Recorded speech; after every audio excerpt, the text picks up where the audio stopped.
this time we're going to talk about now the Philippine Japanese literature. So these are the literary pieces in happenings during the Japanese period here in our country when they colonized us right after the Americans. So that is from 1941 to 1945. So let's have some historical background. Between 1941 and 1945, Philippine literature was interrupted in its development when the Philippines was again conquered by another foreign country, which is Japan. Philippine literature in English came to a halt except for the Tribune and the Philippine Review. Almost all newspapers in English were stopped by the Japanese. Well, of course, they were not able to understand English. This had an advantageous effect on Filipino literature, which experienced renewed attention because writers in English turned to writing in Filipino.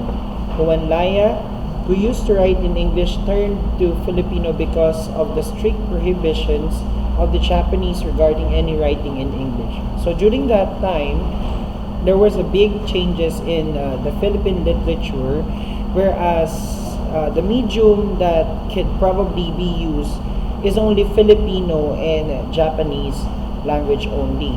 So they prohibited the use of English language in order for them to maximize the whole country, particularly in its language. So what will happen is the weekly liwayway or the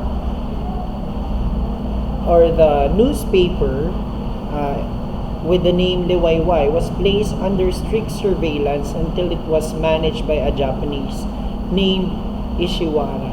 So Liwayway is one of the famous newspaper during that time, and most of these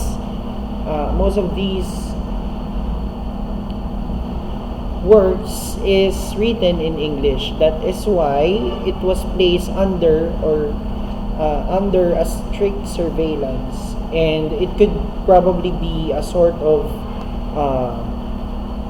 way of other Filipino to do their black propaganda. In other words, Filipino literature was given a break during this period. Many wrote plays, poems, short stories, etc. Topics and themes were often about life in the provinces. So let's talk about first Filipino poetry during this period. So the common theme of the most poems during the Japanese occupation was nationalism, country love or love for the country, and life in the barrios, faith, religion, and arts. So those are the subjects that could probably be chosen in order for you to make your own poetry during that period. Three types of poems emerged during this period are: the first one is haiku, a poem of free verse that the Japanese liked. It was made up of 17 syllables divided into 3 lines. The first line should have 5 syllables, and the second one should have 7 syllables, and the third is also should have 5 syllables. The haiku is allegorical in meaning.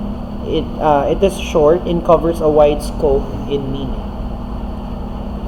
The next one is tanaga. Like the haiku, it is short, but it had measured and rhyme, and each line had 17 syllables, and it's also allegorical in meaning. An example of this one in Tagalog: nang walang biring ginto, doon nagpapalalo. Nang makaginto-ginto, doon nga niya songmok. I don't know what particular dialect is this one, but I believe it is written here in the Philippines. Next is karaniwang anyo, or the usual form. It is like those mentioned earlier in the beginning chapters of this lesson. Let's talk about the Dumaguete during the war.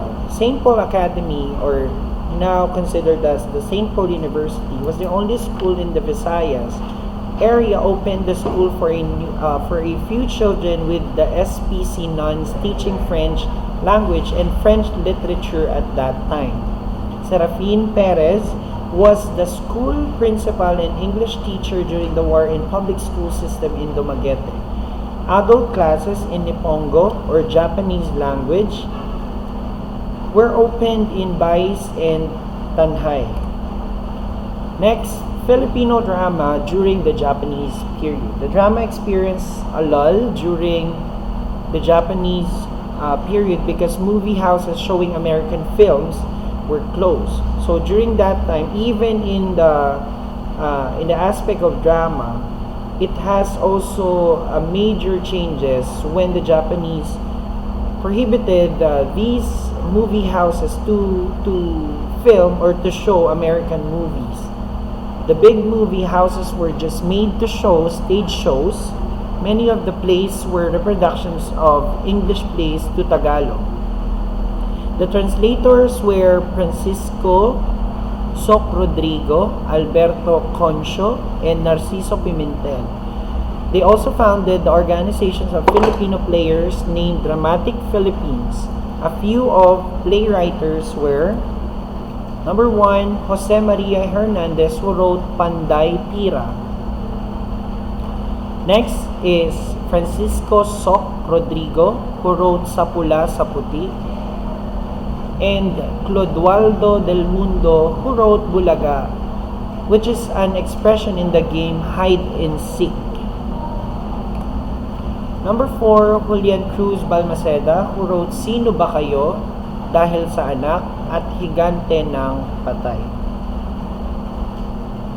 The best writings in 1945 were selected by a group of judges composed of Francisco Icasiano, Jose Esperanza Cruz, Antonio Rosales, Clodoaldo del Mundo, and Teodoro Santos. As a result of this selection, the following got the first 3 prizes.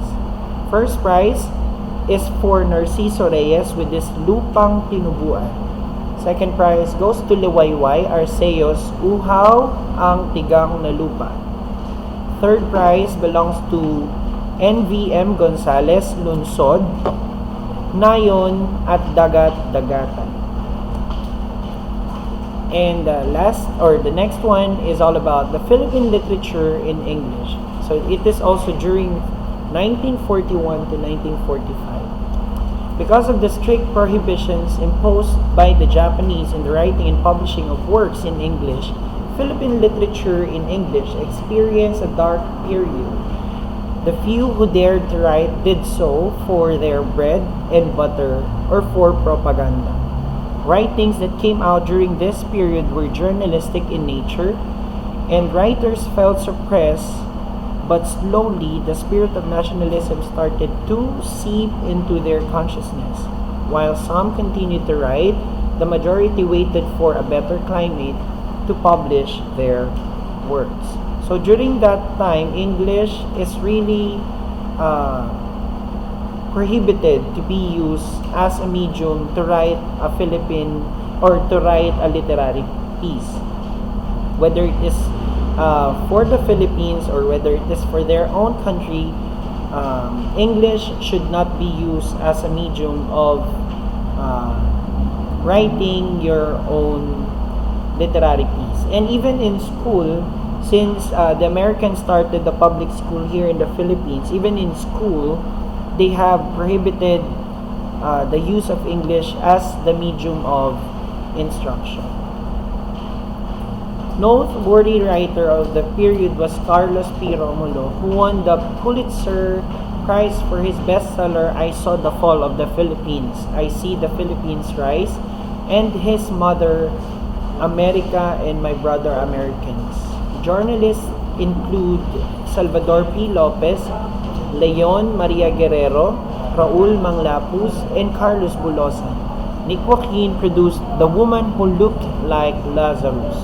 Fred Ruiz Castro wrote a few poems. F.B. Casino wrote essays in the Philippine Review. Carlos Bulosan's works included The Laughter of My Father on 1944, The Voice of Bataan on 1943, six Filipino poets on 1942, among others, Alfredo Litiatco, published with harp and sling, and in 1943, Jose P. Laurel published Forces That Make a Nation Great.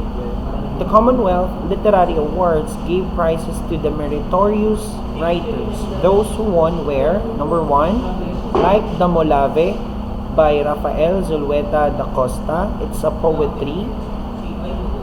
It's under the classification of poetry. And number 2, How My Brother Leon Brought Home a Wife by Emmanuel E. Argilla. It's a short story. Number 3, Literature and Society by Salvador P. Lopez, an essay. And number 4, His Native Soil by Juan Laya. It is a novel.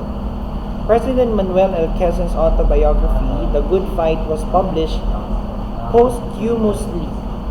Radio broadcasts echoed the mingled fear and doubts in the hearts of the people.